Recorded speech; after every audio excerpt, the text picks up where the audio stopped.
Tudo bem, gente? Tudo bom? Boa noite. Boa noite, professor. Certo. Boa noite. Boa noite.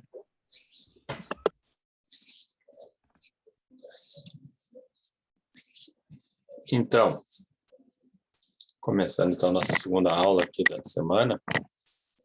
Ontem nós fizemos aí um trabalho envolvendo doação, né? Um caso bem peculiar. E agora a gente dá seguimento ao contrato de seguro. Nós estávamos falando de seguro de danos e também de responsabilidade civil. Responsabilidade civil foi o último ali que a gente entrou. Ele é focado na ideia da cobertura dos danos causados pelo segurado a terceiros, né? Embora muita coisa que se diga aqui também seja aplicável a outros setores, né? O legislador do Código Civil foi meio que dividindo ali, fez algumas divisões, mas elas não são excludentes, né? Muita coisa que se diz de um pode ser também o contexto de outros, dependendo do que esteja acontecendo. E eu acho que ali a gente tinha parado num ponto chamado adimplemento substancial, né? Que é uma teoria que deriva aí da boa-fé objetiva e que foi no contrato de seguro que teve a melhor acolhida entre nós aqui no Brasil, principalmente na jurisprudência. E ali é que ela ainda está blindada, né? Ela ainda funciona, né?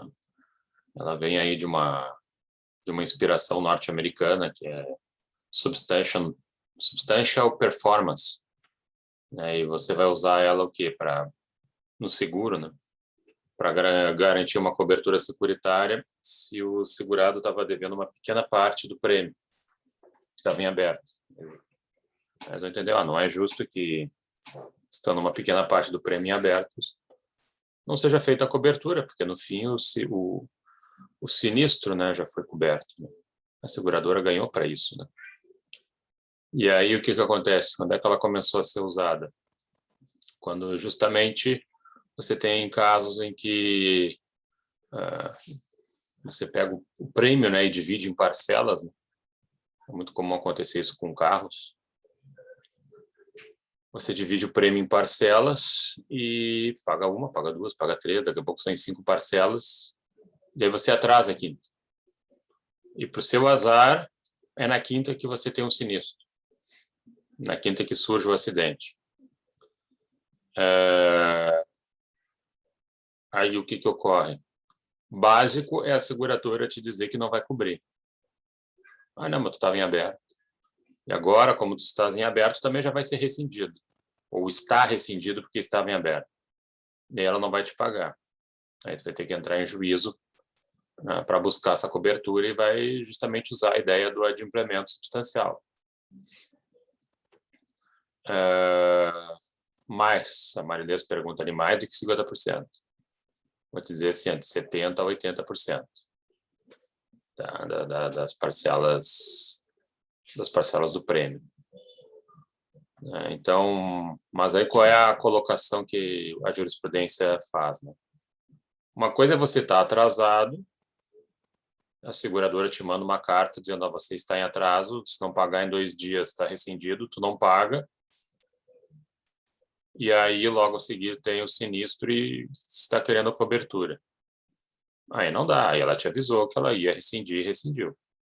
Outra coisa, você está em atraso, ela ainda não rescindiu, e quando tu pede a cobertura, ela diz, não, está rescindido. Quer dizer, ela esperou o teu pedido para se aproveitar dessa tua falha, para aí, então, dizer que o contrato está rescindido.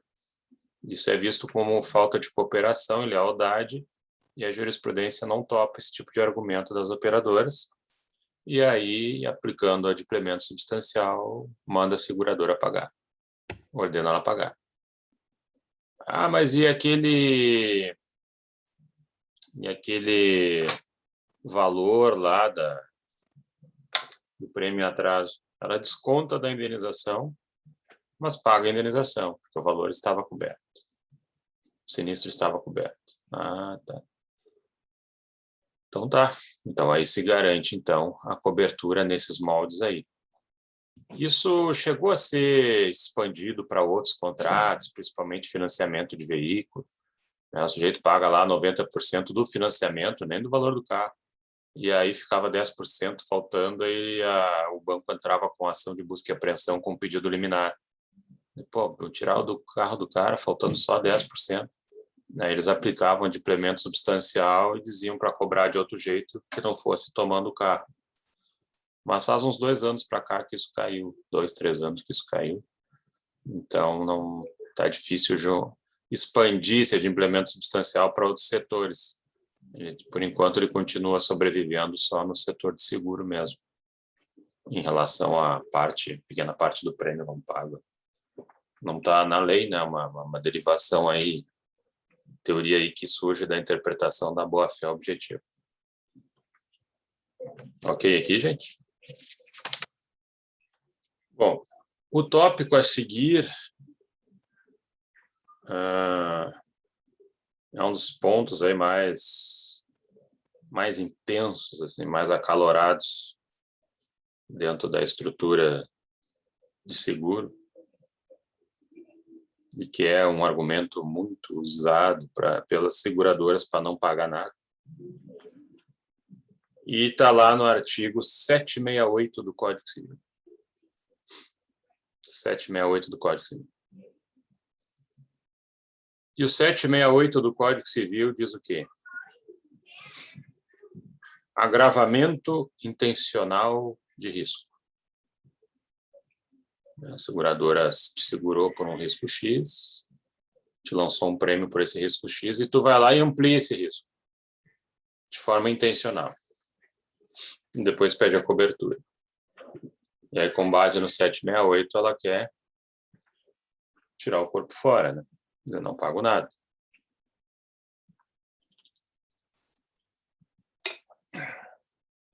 Pergunto. Alguém tem um exemplo? Agravamento intencional de risco. Alguém quer tentar? Hoje o Grêmio ganhou do Cuiabá, gente, está valendo. Qualquer chute é gol. Eu falo isso porque eu sou gremista. Tá? Pode chutar. Aqui é o momento do treino. Agravamento intencional de risco. Alguém tem alguma ideia? Isso. Maurício lançou ali. Dirigir alcoolizado. Dirigir sob efeito do álcool. E aí a dúvida é: segurado dirigindo sob efeito do álcool envolvido em acidente tem direito à cobertura da indenização? Não tem uma resposta pronta para isso. Tem uma análise que é feita em cima disso. E para a gente começar a tirar conclusões, eu vou abrir aqui uma decisão que saiu do forno do STJ, de abril de 2021. A Marilés diz: a declarar que o carro fica em garagem e estaciona na rua. Aí eu não diria que não seria o enquadramento de agravamento intencional, seria falta de informação. Aí tu cai lá num outro dispositivo que eu tinha mencionado. Aí já entra na ideia de má-fé na informação na contratação, que dependendo do caso pode levar a perda, né? Agravamento intencional do risco seria mais ou menos você estacionar na rua, deixar a chave dentro para esperar que alguém pegue e roube, né? Mas estacionar na rua, tu quer pagar um prêmio a menos, né? Faltando com informações. Tem um contexto diferente aqui. Aqui, digamos, é tu ir direto contra o bem protegido. Tu é o elemento que gera Tu é a fonte do dano, da ação que gera a lesão. Essa seria a questão aqui, mais ou menos isso. Pode repetir o artigo, por favor? 768 do Código Civil. Obrigada. De nada. Então, eu vou abrir esses slides aqui. Vou já dividir com vocês. Primeiro eu vou botar aqui. Depois eu vou botar lá no Moodle também. Já está indo, tá? E eu vou dividir com vocês. Estão vendo aqui? Sim. Sim. Tá.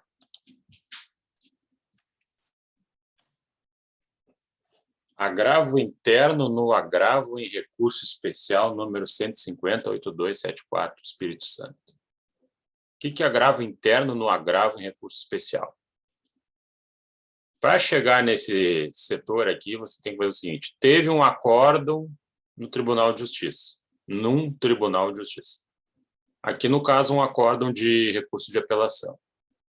Alguém não gostou, e quem não gostou foi o nosso agravante ali, o Itamar.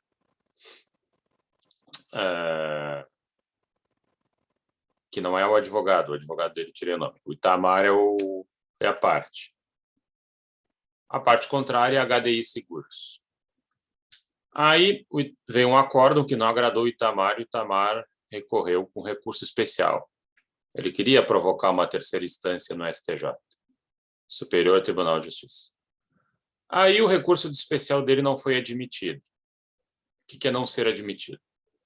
Tem um STJ para o Brasil inteiro, país de 220 milhões de habitantes, mais ou menos isso.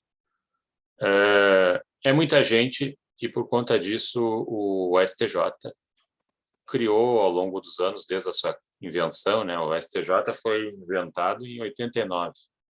Ele não existia antes da Constituição Federal. Desde lá, ele tem criado requisitos para muito além da lei, para qualquer coisinha não julgar o teu recurso especial. Né? Qualquer defeitinho, não julgar ele.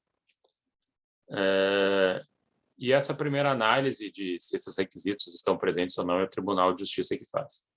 Então, assim, a cada 10 recursos especiais, passa um, quando muito.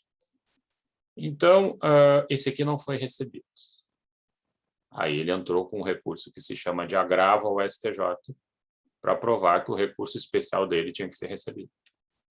Esse agravo foi julgado por um único ministro, decisão monocrática, e o ministro disse, não tem que ser recebido esse recurso especial, e negou o provimento ao tal do agravo. Como foi uma decisão monocrática, ele, no âmbito do STJ, entrou com outro recurso chamado de agravo interno. E o agravo interno leva esse debate, então, à turma. Aí vai ser um julgamento colegiado. Então, basicamente, assim, esse agravo interno é os 45 do segundo tempo, em que o teu time ganhou a bola próximo da área, tu tem que bater uma falta, e tu não tem tempo para mais nada, é só ela ali. Então, é a última chance dele. E eu não digo nem que é pênalti, porque pênalti ainda tu tem chance de fazer gol. Aqui é cobrança de falta distante. Mas ele tentou, ele não se entregou. De lá foi ele. Preciso, gente, de um voluntário para me ajudar na leitura dos slides. Eu vou chamando vários, tá? Eu queria um primeiro voluntário por item 1 aqui, em relação à ementa do acórdão do STJ. Alguém aqui se voluntaria? Temos um candidato para ler esse trechinho aqui? Pode ser eu, senhor. Beleza. Então, vamos lá. Agravo interno no agravo em recurso especial. Ação de cobrança de indenização securitária, violação ao dever de informação, não ocorrência. Inviável revisão. Súmula 5 e 7/STJ. Acidente de trânsito. Seguro de veículos. Embriaguez de terceiro condutor. Fato não imputável ao segurado. Exclusão da cobertura. Impossibilidade. Precedentes. Agravo provido. Muito obrigado, Natália. Preciso de um segundo voluntário para o item 2. Alguém? Eu, professor. Pode ser a Paola, então. Na hipótese, o Tribunal Estadual assentou ter a seguradora cumprido o dever de informação quanto às cláusulas restritivas do contrato de seguro em questão, sendo inviável o revolvimento fático probatório dos autos, assim como a interpretação de cláusulas contratuais ante o disposto na súmula 5 e 7 do STJ. O que está acontecendo aqui? Nós temos um segurado que entregou a chave do carro para alguém. E esse condutor se envolveu num acidente. E fizeram um bafômetro e viram que ele estava embriagado. E por conta disso, a seguradora está negando a cobertura dos danos sofridos pelo veículo do segurado. E o segurado não concorda com isso. Entre os argumentos, não é porque ele não estava dirigindo.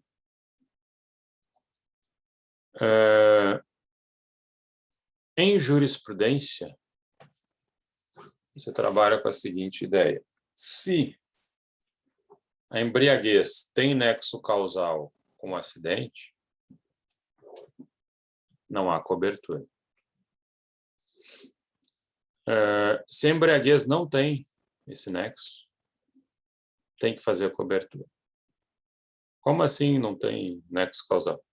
Então, o segurado estava embriagado, mas quem foi o culpado foi o outro. E o outro nem tem dinheiro para pagar nada. Então, ele aciona a seguradora dele e a seguradora cobre. Ou teu segurado está no carro dele, está ali, sinaleira, sinal fechado, na frente tem uma passarela de pedestre. Ele até bebeu bastante, mas ele parou o carro ali antes da sinaleira. Está esperando abrir o sinal. Daqui a pouco vem um carro a 1000 atrás dele, bate e destrói todo o carro dele. Aí eu pergunto para vocês, o fato dele estar embriagado, nesse exemplo que eu estou dando, interfere alguma coisa? Tu está parado ali na sinaleira, não tinha para onde ir e o cara bate em ti. Tu bebeu. O fato de tu ter ingerido álcool faz alguma diferença? Teria evitado o acidente se tu não tivesse bebido? Eu acho que não, né? Não. Então, nesse caso, pagaria a indenização. Outra coisa é o segurado, tá ali andando numa rua sem movimento nenhum, começa a correr e enfia o carro num muro, que não é uma conduta normal para ninguém que esteja normal, né? Salvo quem esteja embriagado. Aí, realmente, não adianta chorar, não vai ganhar a reparação. Tá, mas o que está acontecendo aqui? Não era o segurado que causou o dano, era uma pessoa para quem ele deu o carro. E aqui o STJ está falando o seguinte, súmula 5 e 7. O STJ é contraditório pra caramba em várias coisas. No afã de diminuir o serviço, isso já, né? Essas súmulas ali é do início dele, na década de 90, início da década de 90. Ele fez a súmula 5 e 7 que diz o seguinte, olha, em recurso especial não se reanalisa provas. Naquele processo lá teve uma prova pericial. O STJ diz, não, se o problema é ver a justiça a partir dela, não é comigo. Morreu no Tribunal de Justiça e fica por ali mesmo. Justo ou injusto é ali a última etapa. E esse contrato aqui ele precisa de uma reinterpretação das cláusulas dele. O último a fazer isso é o Tribunal de Justiça. Em recurso especial não se reinterpreta a cláusula contratual. Isso são duas regras mais abertas que o STJ cria, mas seguidamente o que a gente vê acórdãos onde eles entram na reanálise de depoimentos de testemunhas, na análise de cláusulas contratuais uma por uma, ou seja, o STJ julga aquilo que ele quer julgar. Então, o que a gente tem que fazer? A gente tem que tentar criar uma simpatia, um interesse do julgador pelo processo para fazer o processo subir e ser analisado lá em recurso especial. Porque ele tem aqui umas contenções que nem ele direito segue. Quando ele não quer seguir, ele não segue. E quando ele quer, ele impõe. Ok, mas vamos continuar. Preciso de mais um voluntário, gente. Alguém aqui ajuda? Alguém aqui nos ajuda?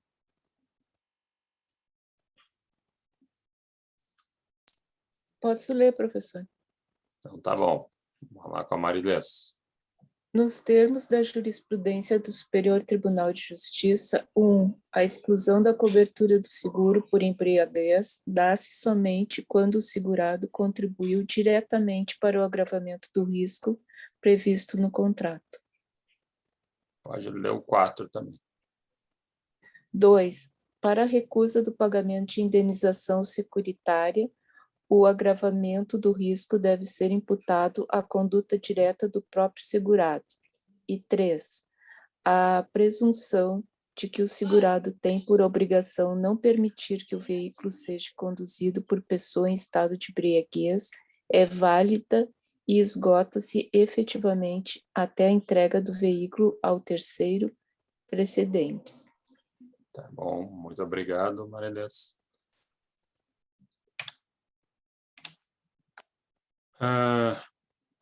Preciso de um voluntário para o 6 aqui. O item 6.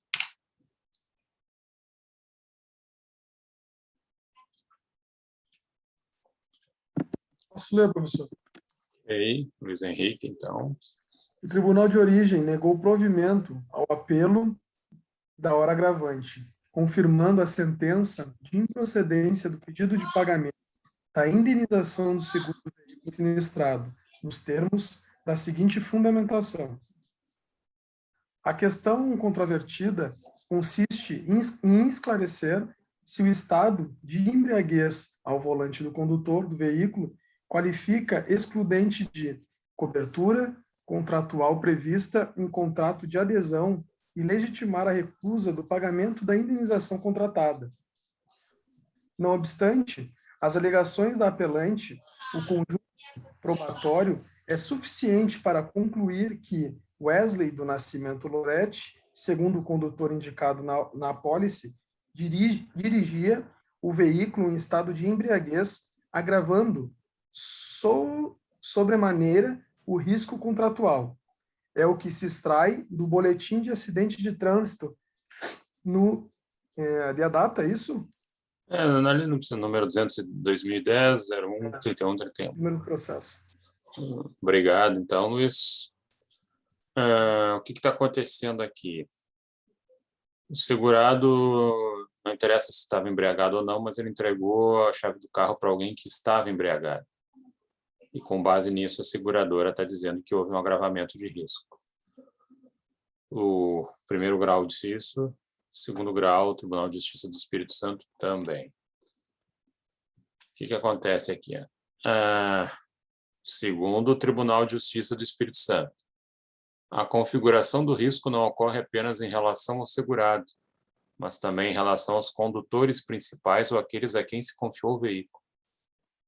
Isso que o agravamento intencional de que trata o artigo 768 do Código Civil envolve tanto o dolo quanto a culpa grave do segurado, que tem o dever de vigilância, culpa em vigilando, e o dever de escolha adequada daquele a quem confia a prática do ato, culpa em eligendo. Tal entendimento decorre da boa-fé objetiva e da função social do contrato, pelos quais se espera que o segurado se abstenha de qualquer conduta que possa agravar o risco do contrato, de maneira que o condutor se equipara ao próprio segurado.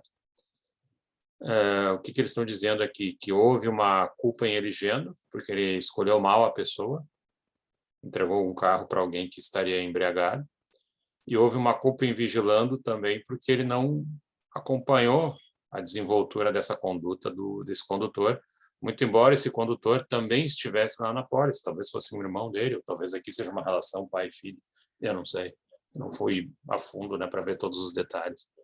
Mas a seguradora diz que ele gerou um agravamento intencional por ter entregue essa pessoa aí. Preciso de mais um voluntário, um último.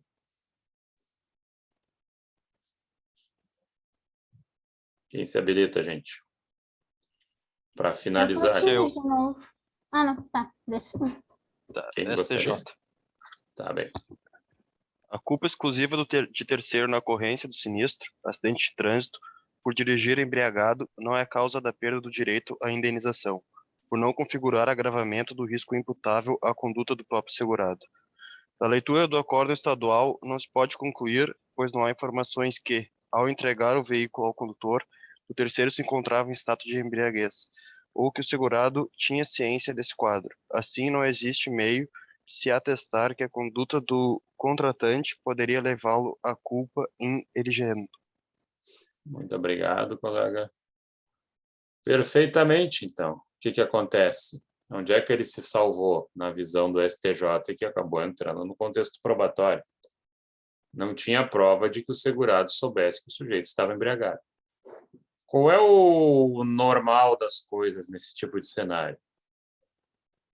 Se você entrega a chave de um carro para alguém, para ele fazer a condução, a tendência é você apostar que ele não está embriagado, e por isso você deu a chave.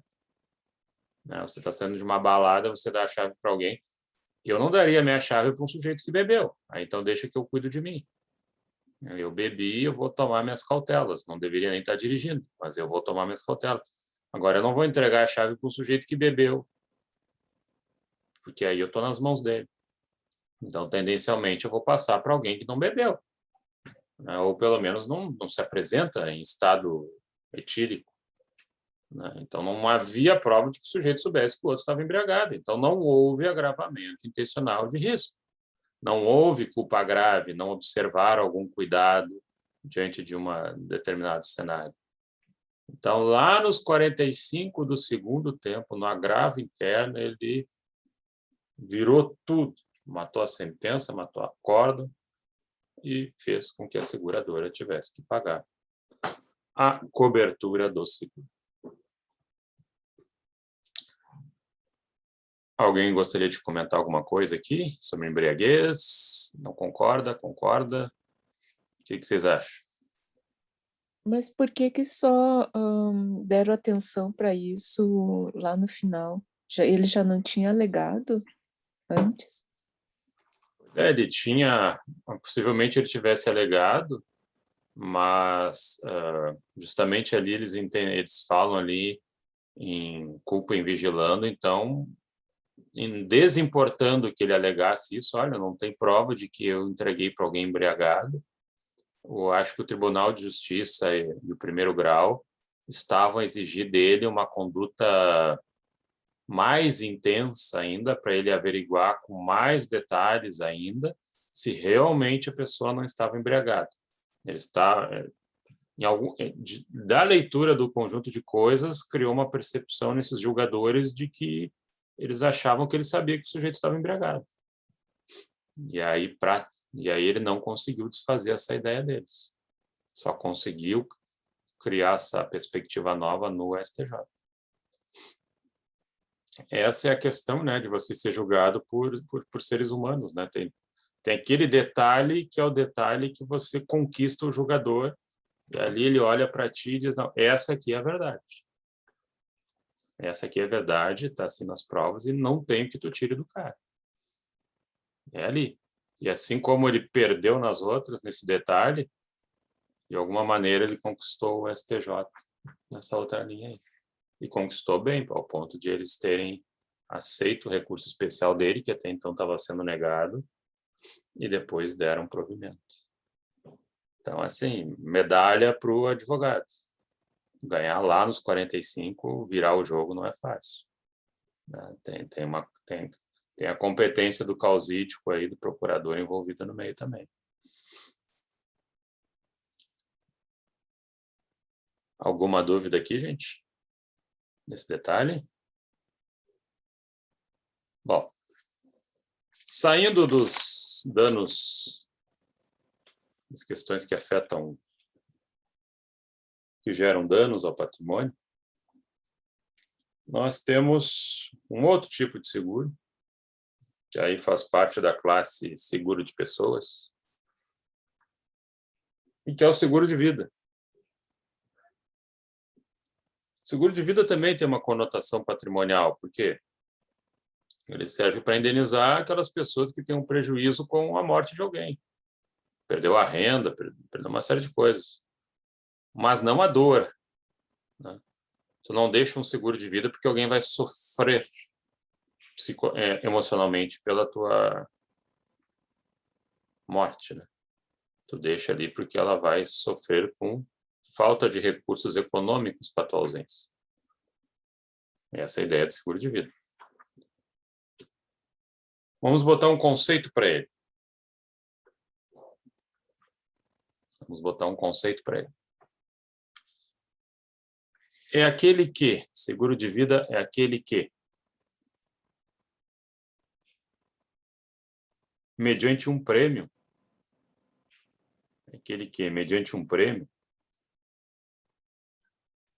o segurador se obriga ao pagamento de certa soma. Mediante um prêmio, o segurador se obriga ao pagamento de certa soma por morte do segurado. Por morte do segurado. A pessoa ou pessoas por ele indicadas. A pessoa ou pessoas por ele indicadas. Quem são essas pessoas? Que figura o seguro de vida faz nascer? Que figura o seguro de vida faz surgir? Não é contratante nem contratado, não é segurador nem segurado. Mas é quem vai receber. Como falou ali o Maurício no chat, é o beneficiário. O seguro de vida faz surgir o beneficiário. É a pessoa para quem eu vou deixar dinheiro no caso de morte. Primeira característica aqui do seguro de vida. Não é herança. Seguro de vida não é herança.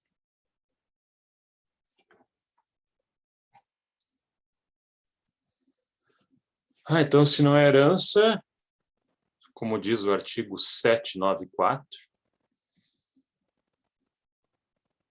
se não é herança, não paga ITCD, que a gente viu lá em doação. Imposto de transmissão causa mortes e doação. Não paga ITCD. Nem em doação, nem em inventário.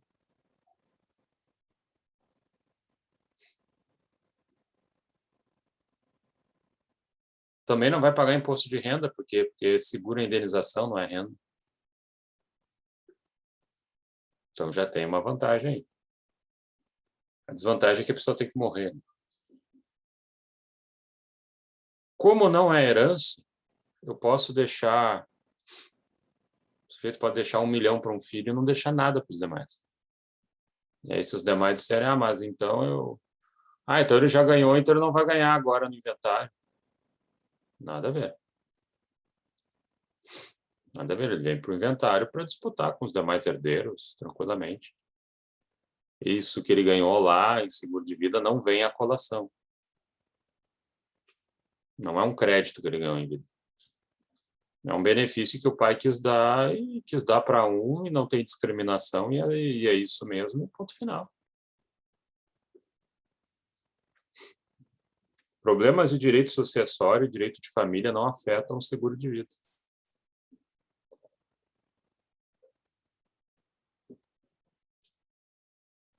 Um outro dado importante aqui também.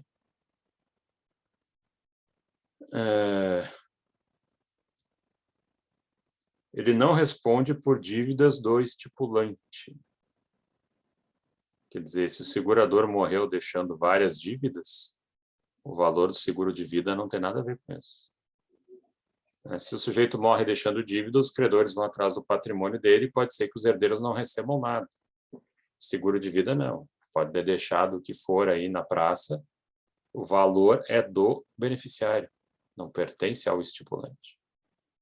E não podem pegar e tirar esse valor do beneficiário para tapar as dívidas do estipulante. São titularidades diferentes.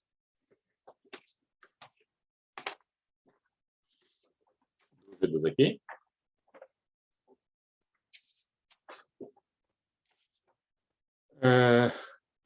Uma outra característica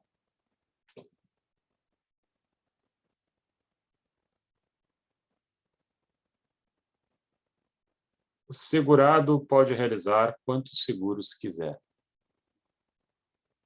Artigo 789 do Código Civil. O segurado pode realizar quantos seguros desejar.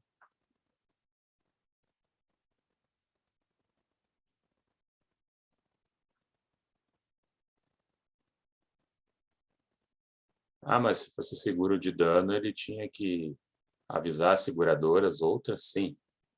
Tu não pode perder um carro e querer ganhar 3 carros.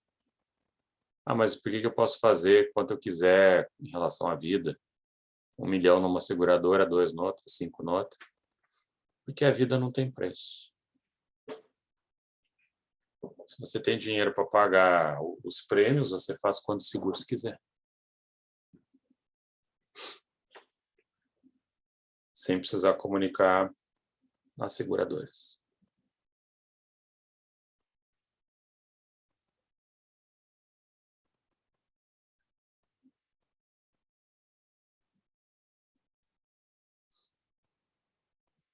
Um outro item aqui, que esse aqui já começa a ficar mais polêmico. Começa a questionar um pouco algumas coisas.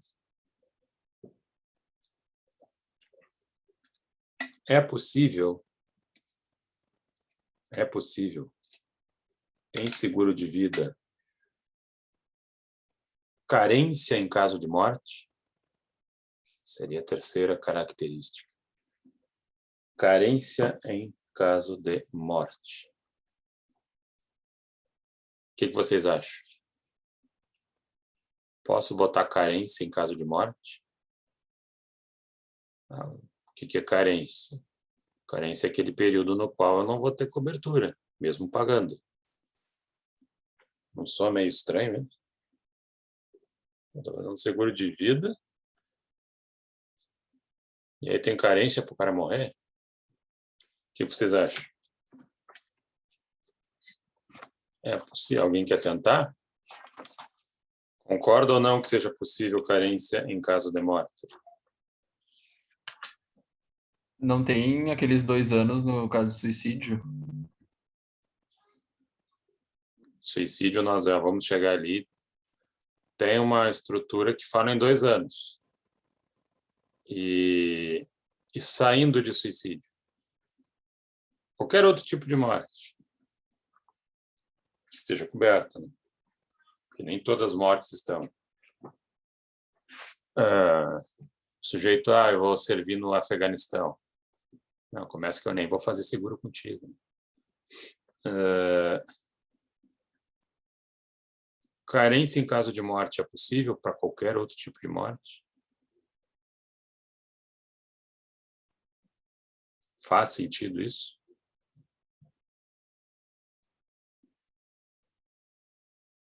Artigo 797 do Código Civil diz que é lícito. É lícito botar carência em caso de morte. Mas se tiver carência eu não vou receber durante esse período se eu morrer nele? Não vai.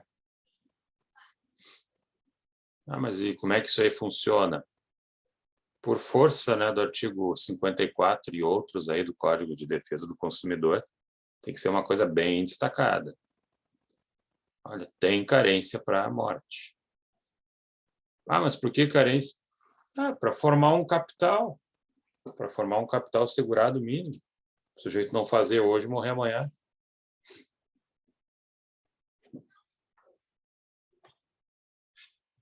E como é que ela funciona? Bom, ela tem que ser razoável. Não pode pegar, por exemplo, uma apólice de 1 ano e botar uma carência de 1 ano. Então acabou com o seguro. Tirando lá o suicídio, o resto, tu acabou com o seguro. E a apólice tendo 1 ano, poderia ser 6 meses, também acho demais. Acho que poderia ser 2, 3 meses, aí eu acho razoável. Para formar um fundo mínimo com prêmio.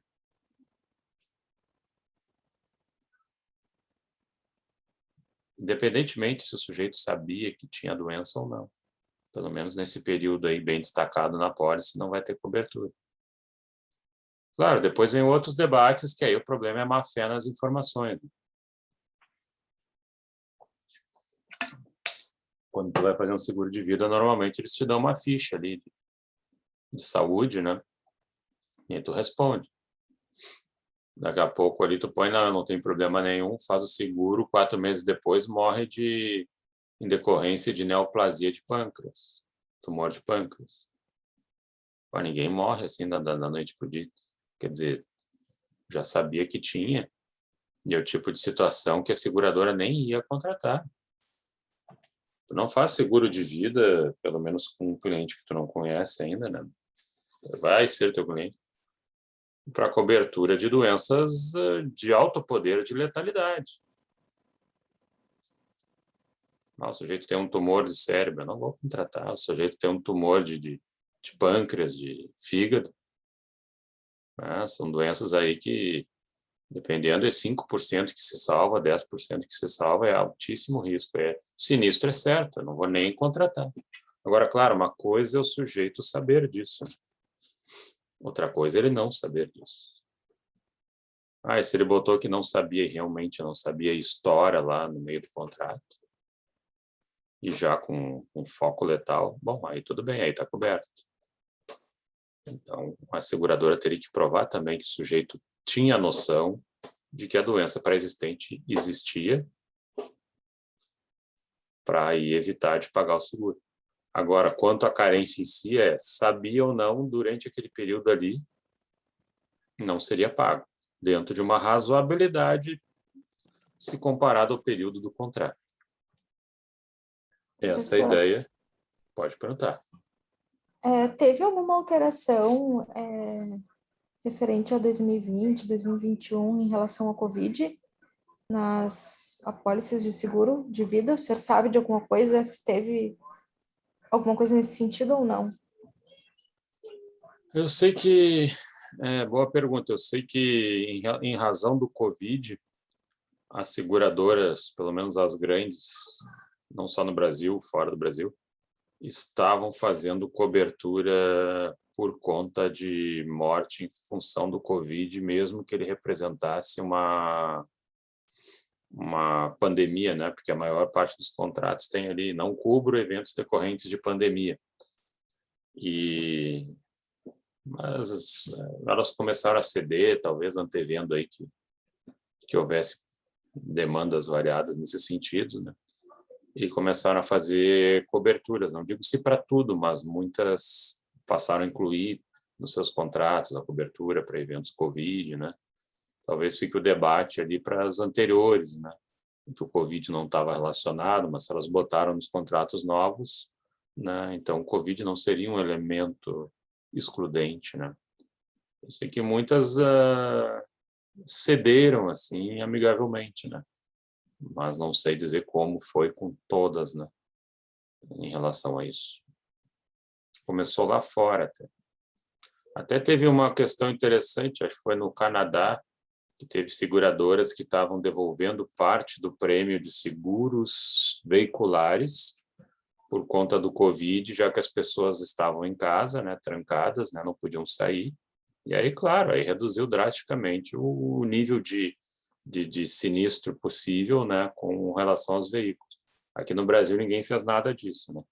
Mas aí lá houve essa devolução amigável assim por parte das seguradoras, né? Já que o que estava sendo pago era bem além do nível de risco que apresentava aquele ano. Não sei se era essa a tua ideia. Era essa, obrigada. Uhum. E outra coisa, existe algum valor para o seguro de vida? Como a gente faz de carro, a gente paga franquia, né? Uhum. No seguro de vida, existe algum valor assim que tem que ser pago após para receber o... Não, seguro de vida não tem franquia. Entendi. E carro também algumas coisas, né? Perda total não tem franquia, né? Mas tu tem franquia para consertos, né? Não é em todas as situações que ela é cobrada. Bom, agora a questão talvez mais acalorada, mais intensa, envolvendo o seguro de vida, Talvez eu acho que vocês já estejam imaginando o que seja. Um tema paradoxal, cheio de orientações. Suicídio. Suicídio do estipulante. Suicídio do segurado.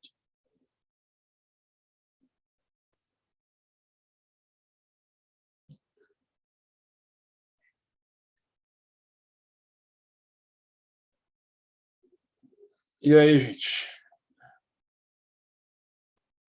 Eu posso afastar de um contrato de seguro suicídio? Não cubra o suicídio? O que vocês acham?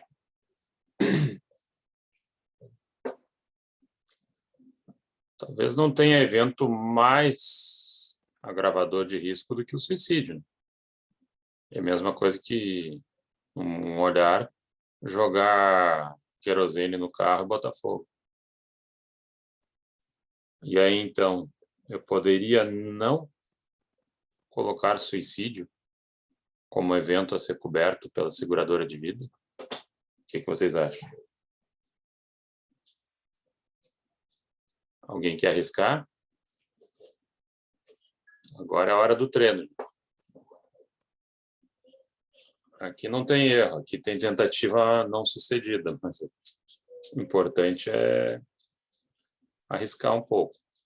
Dá para tirar suicídio de contrato de seguro? O que vocês acham? O Gabriel aposta que pode excluir. Alguém com outra opinião? Vocês todos fecham com ele ou tem uma visão diferente? Acho que pode estender o tempo de carência, de repente. A gente tem que... Carência maior, fala Marilês. A gente tem que compreender o que é o fenômeno suicídio. Quem é que melhor poderia responder o que é o suicídio? Psicólogos e psiquiatras. Psicólogos, psiquiatras, neurologistas, ou até o médico ali, clínico geral, enfim, que tem contato com isso. Essa é a turma que vai te explicar melhor o que é o suicídio. E o suicídio é o quê? Não tem como deixar de qualificar ele como uma consequência de alguma doença. E grave, né? Depressão grave, esquizofrenia, bipolaridade, um surto. Uma coisa vai se enquadrar nisso como a fonte do suicídio, porque a pior coisa que um ser humano pode fazer é atentar contra a sua própria vida. No mundo animal isso já é raro, entre nós não é tão raro assim. Então ele é uma decorrência de uma doença. Então, bom, se o sujeito morrer do coração, tem cobertura? Tem. Se ele morrer por câncer, tem cobertura. Por que por suicídio não teria? Bom, então, primeiro dado. Nosso legislador diz o seguinte, artigo 798, Código Civil. É nula a cláusula que afasta suicídio.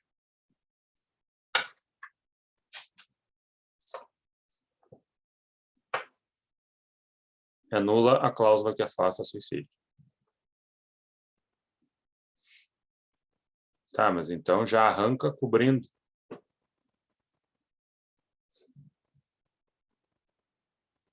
Eu posso não botar carência como segurador, como eu posso, se eu deixar bem destacado, posso colocar carência. Tem um tempo máximo de carência? Tem. No artigo 798 do Código Civil se fala em 2 anos. Aí eu pergunto para vocês, esses 2 anos está valendo sempre? Tem como superar essa carência? O que vocês acham?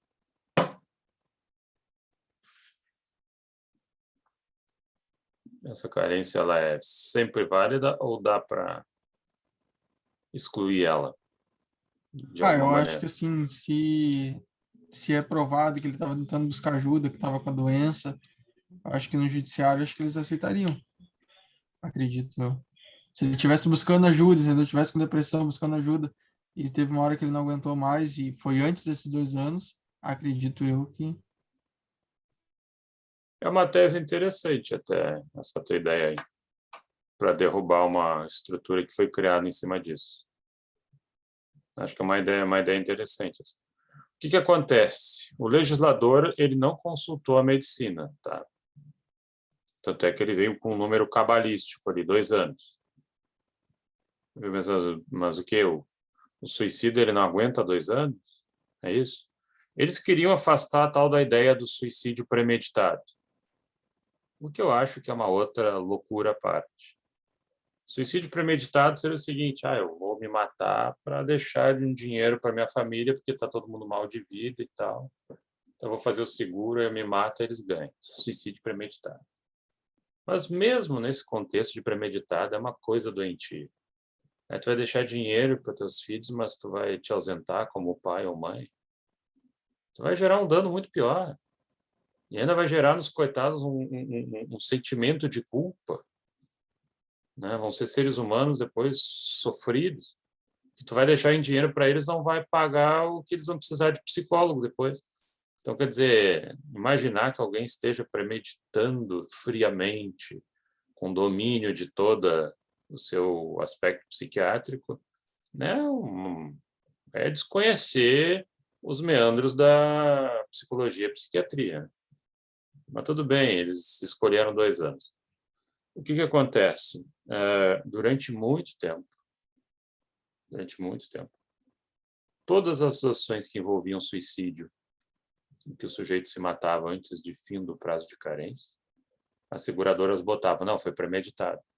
Aí o judiciário perguntava, tu tem prova da premeditação? É muito difícil tu conseguir isso. Não, não tem. Então eles perdiam. Era avassalador, assim, perdiam. E nunca é indenização pequena, né? Só indenização de seguro de vida sempre é um valor maior, né?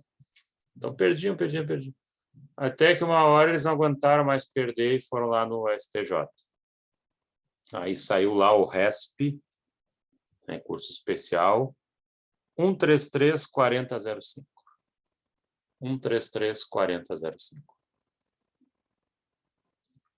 E aí as seguradoras foram lá e disseram, olha, a gente até ajeitou, né? Fez o lobby ali, está na lei que é 2 anos de carência, e a gente põe no contrato 2 anos de carência. Aí nos exige a prova da premeditação, a gente não tem, a gente perde. Não dá mais para viver assim. Aí o STJ resolveu ir pela linha da leitura da lei. Então, até 2 anos não haverá cobertura de suicídio. Então, não importaria se é premeditado ou não, ele está dizendo que não. Aí vem essa ideia aí do Gabriel, que eu achei interessante. Mas e se o sujeito mostra que estava buscando apoio e mesmo assim não conseguiu? Ele tentou de tudo para reverter isso, matou antes de 2 anos. Não tem Ele está agindo com boa fé, ele está buscando isso. Acho que para furar essa barreira aí que fizeram é uma boa perspectiva. Então, o que acontece? O sujeito entra com vontade de se matar. Durante 2 anos ele se medica, vai no médico, mas ele continua com vontade de se matar e ele vai se matar, ele está só se segurando. Passou os 2 anos e ele se mata no 3º, mesmo que fosse premeditado. Aí não interessa. Mesmo que foi premeditado, passou os 2 anos, tu não entra mais em argumentação, porque passando os 2 anos o legislador entende que não é mais premeditado. E se tiver dentro dos 2 anos, aí é premeditado. Isso é zero detalhe técnico, né? Não tem respaldo técnico. É canetaço. Escolhi 2 anos, ok, beleza, toca a ficha. Então foi isso que o STJ disse. Ele estava lendo o Código Civil. Se tiver carência até 2 anos, não pode se matar em até 2 anos. Ponto. Para furar isso aí só com uma ideia nova.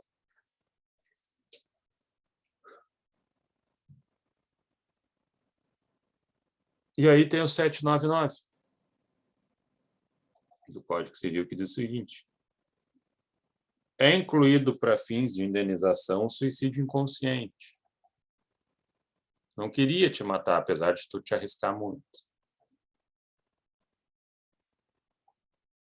Ah, pulou de paraquedas, estava correndo demais na moto. Pega lá o caso do Schumacher, né? Schumacher não morreu, mano. Faz 8 anos aí que eu acho que é quase um vegetal.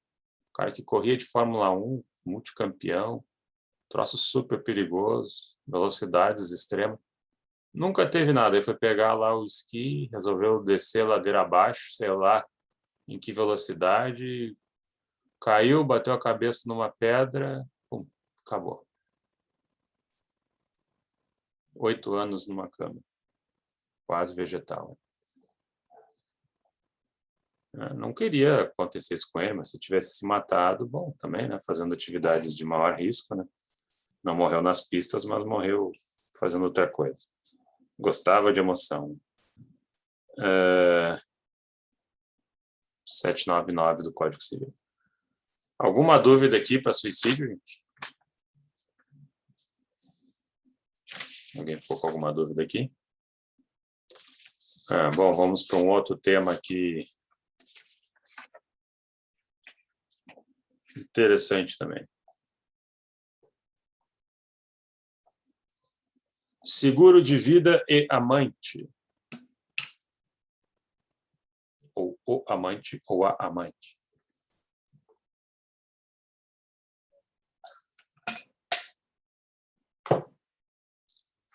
Posso deixar seguro de vida para amante, tendo família? O que vocês acham?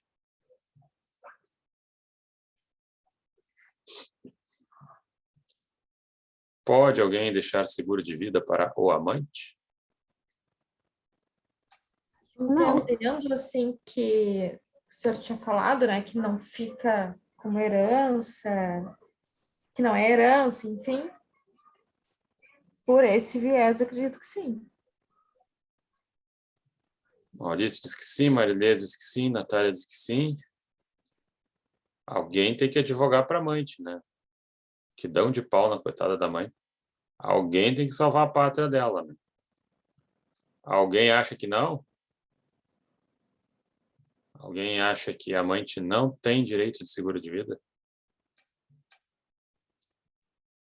Fale agora, eu vou aceitar, vou partir da ideia de que aqui o pessoal é pró-amante, não que esteja incentivando a criar amantes, né? Mas quando a coitada se aperta lá, a gente ajuda.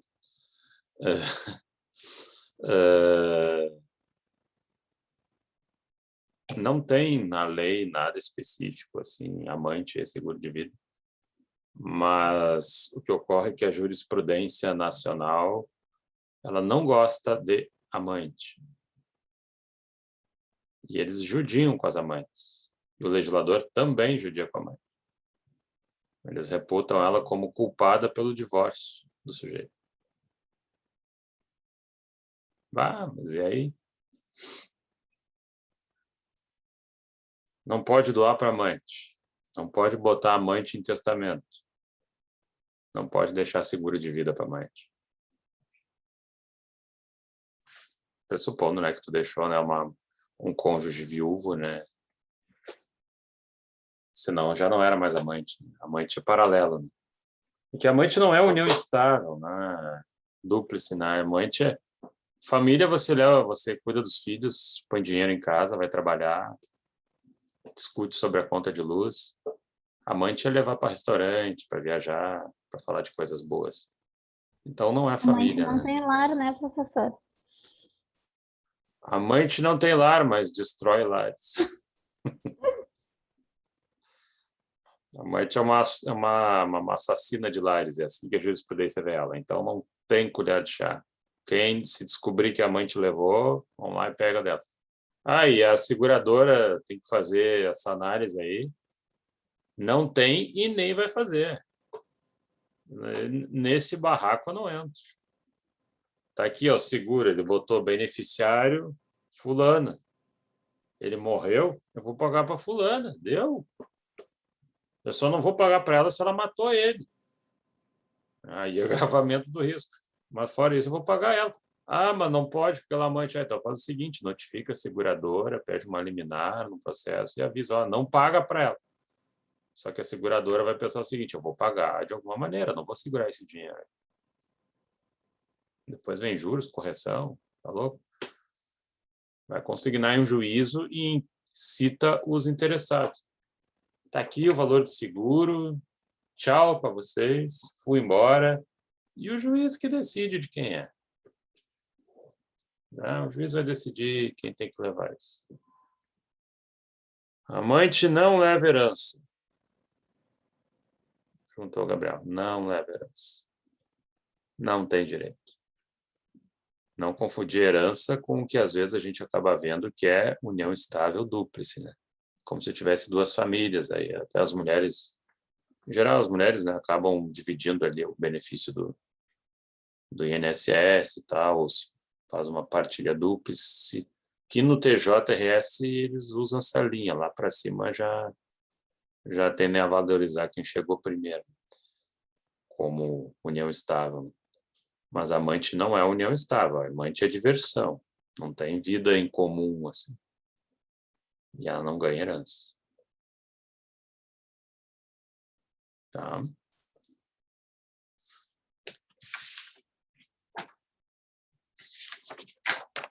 Outro tema aqui. Falta de indicação de beneficiário. Falta de indicação de beneficiário.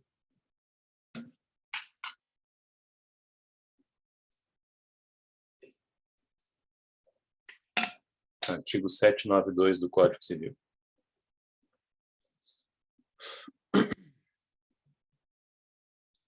O sujeito não precisa indicar o beneficiário no momento que assina o contrato. Ele pode segurar, né? Ah, eu vou segurar para botar o beneficiário lá no fim. O parente que me puxar mais o saco, eu ponho.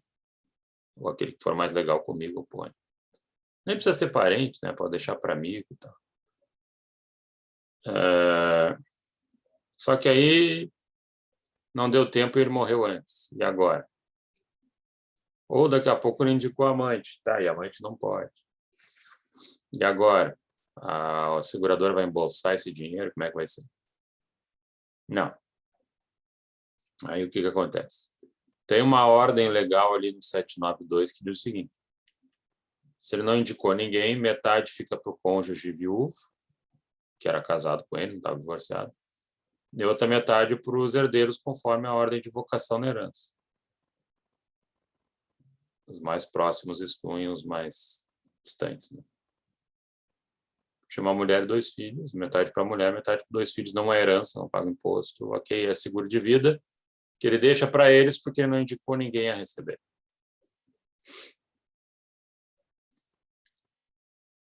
Ah, mas ainda tem um outro detalhe.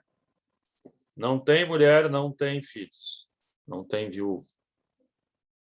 Aí o dispositivo 792, parágrafo único, diz o seguinte. Esse seguro vai para a pessoa cuja morte do estipulante privou de meios necessários à subsistência. Vai para pessoas cuja morte do estipulante privou de meios necessários à subsistência. Daqui a pouco ele tinha um empregado, com a morte dele o empregado perde o emprego, e é um empregado de longa data, e aí ele não tem mulher, não tem filhos, então essa indenização do seguro vai para esse empregado, por força do 792. Se for o mordomo, cuidado, né? Porque normalmente era o mordomo que matava as pessoas. Né?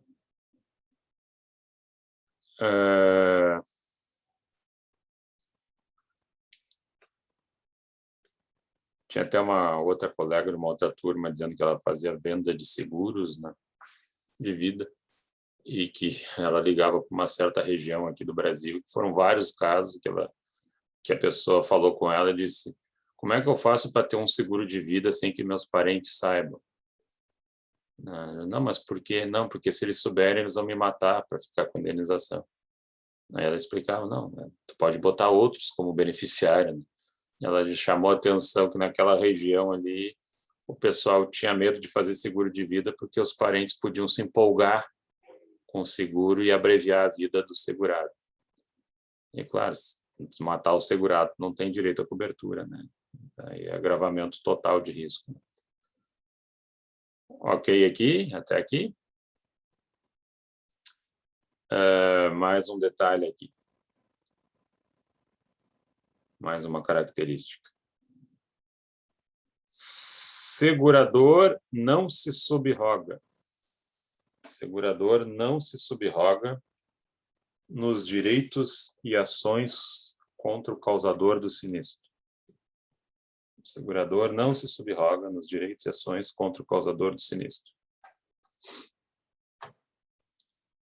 Artigo 800 do Código Civil. Se lá no seguro de danos, a seguradora pode entrar contra quem causou dano ao teu segurado, aqui não pode. Você não pode recobrar o valor que você pagou ao beneficiário da pessoa que matou o segurado, no caso de um homicídio. Não pode fazer isso.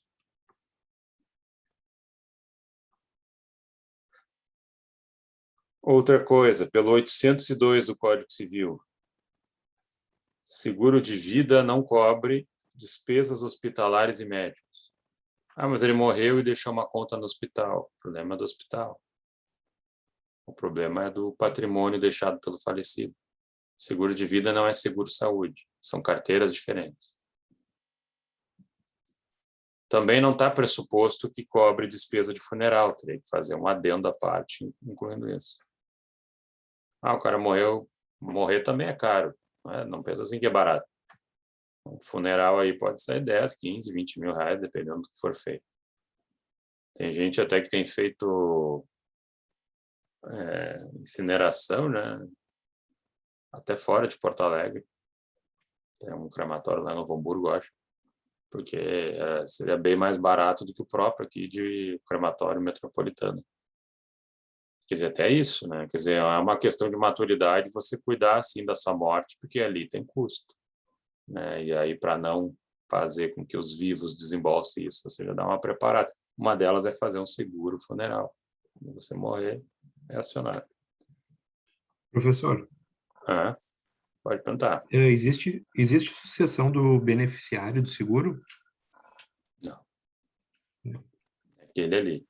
Ah, e se não tem mais beneficiário, não tem ninguém para passar, segurador embolsa. Fica com ela. Vá alta para o fundo.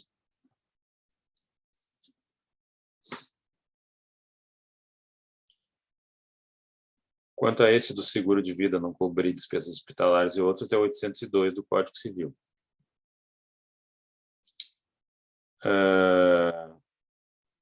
Professor, pode acontecer das pessoas não saberem desse seguro? Quem avisa quando a pessoa morre?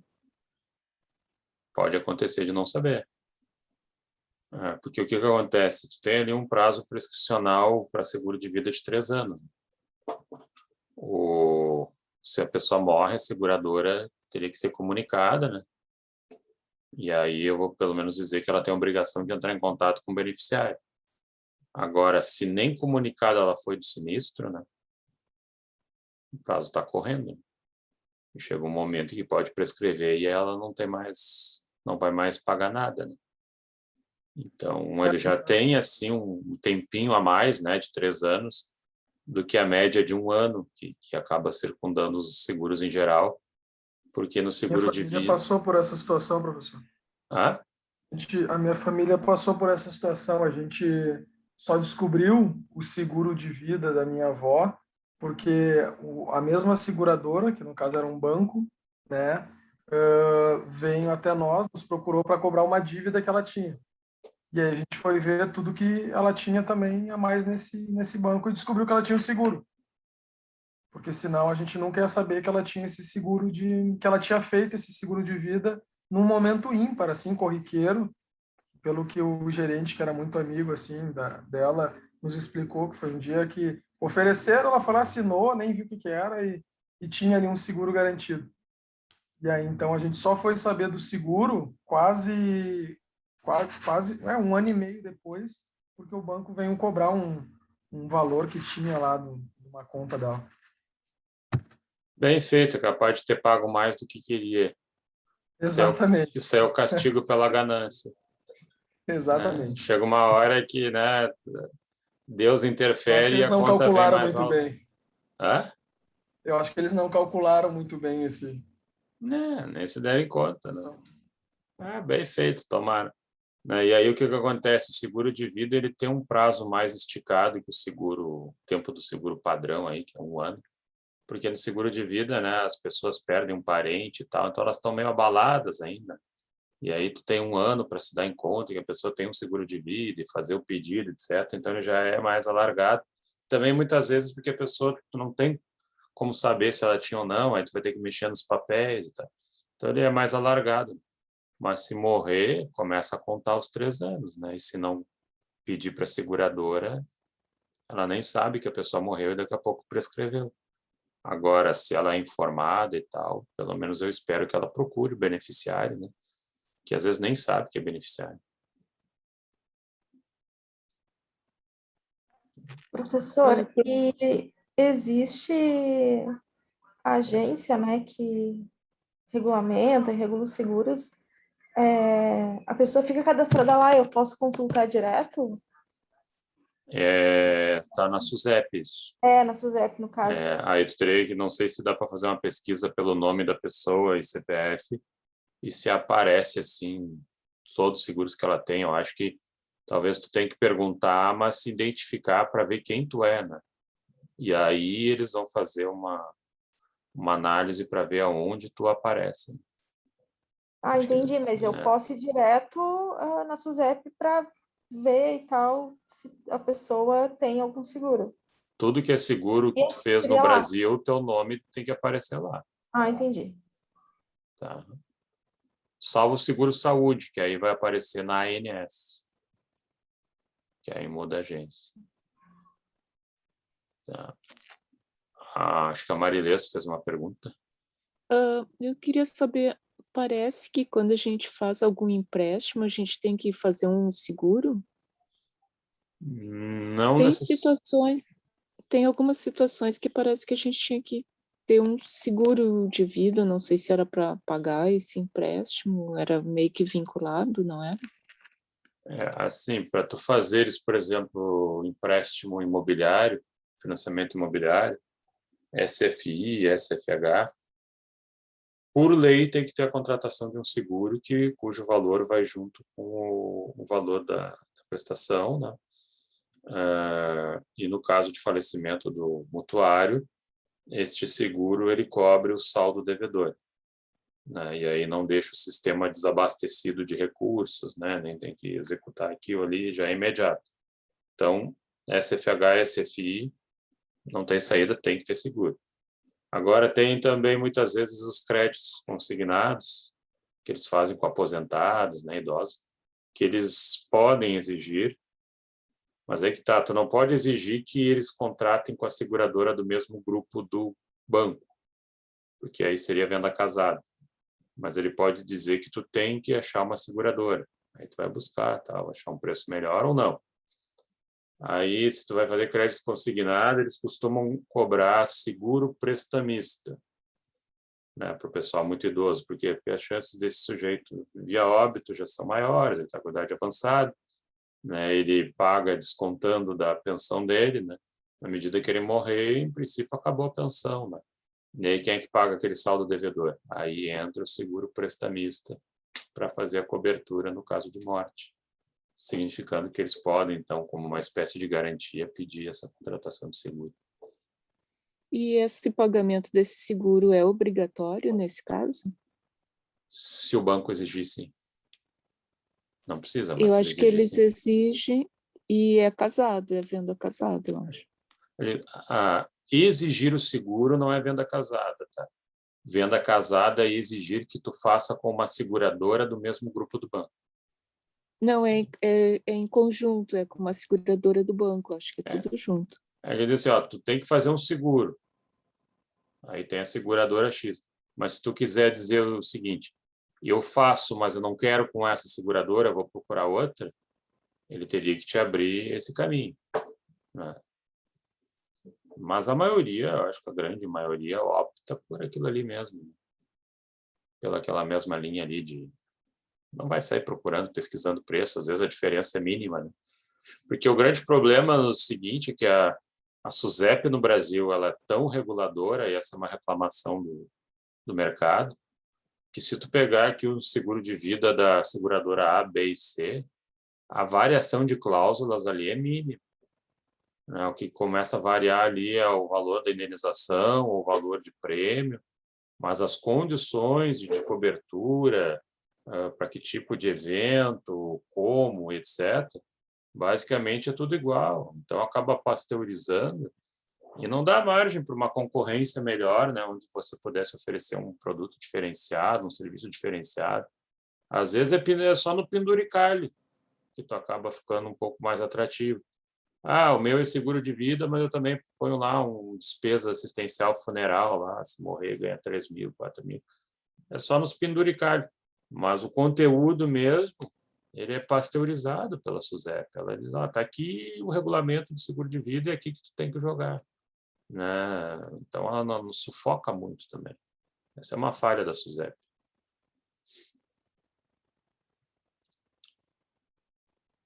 O contrato de seguro, professor, é o contrato de adesão, né? Sim, Os contratos de seguro. não tem, acho que nem existiria em um outro formato, ainda mais nos dias atuais, ele é basicamente de adesão. Já vem pré-elaborado. Na verdade, nem contrato de adesão se chama propriamente, a gente chama de condições gerais dos contratos, porque tu faz uma pólice, assina ela e depois vem as condições gerais num outro apartado. O contrato de adesão ele já vem todo estruturado numa largada só, onde tu assina ali direto. Mas o efeito é o mesmo. Ok. Dúvidas mais, gente? Alguém mais tem alguma colocação? Bom, hoje o dia foi... A gente falou de amante, suicídio, embriaguez ao volante. Parece faroeste isso daqui, né? Tem até roteiro de faroeste aqui. Começou bebendo, veio amante, atirou, matou, se suicidou. Que loucura. Não precisa nem ver Netflix agora.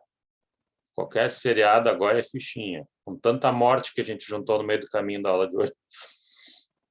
Tá bem, gente? Alguma dúvida mais? Então, os vejo semana que vem no nosso bate-horário de sempre. Muito obrigado. O Maurício falou dia leve. Agora para finalizar o dia, foi um dia leve. Obrigado pelas participações e presenças e nos vemos semana que vem. Uma boa noite a todos. Boa noite, Até semana que professor. vem. Valeu, até semana que vem.